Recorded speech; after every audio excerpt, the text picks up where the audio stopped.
I first knew I wanted to be a doctor dating back to high school. I had an injury scare myself as well as in my family. It got me interested in medicine and then started actually shadowing physicians here at South Orthopedics nearly 12 years ago and had that connection still up until this day of joining the practice. My name is PJ Warmoth. I'm a sports medicine orthopedic surgeon here at South Orthopedics. I'm fellowship trained in orthopedic sports medicine and arthroscopic surgery.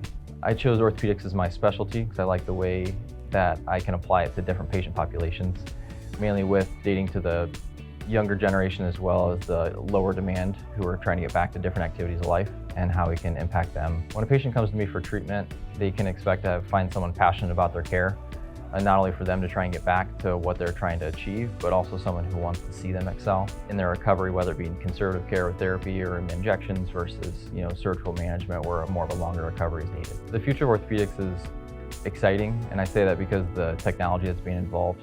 We're already using some robotic technology to assist us in some of our surgeries, and then the implants are gradually improving as well to increase longevity of the lifespan for some of these implants and decrease failure rates as well.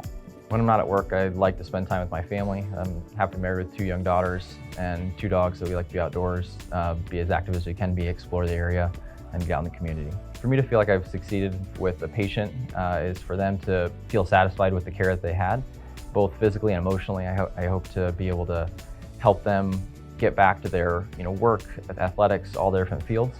But for me personally, knowing I did it in a technically sound manner that could give them appropriate longevity to get back, but not have a re-injury in the future.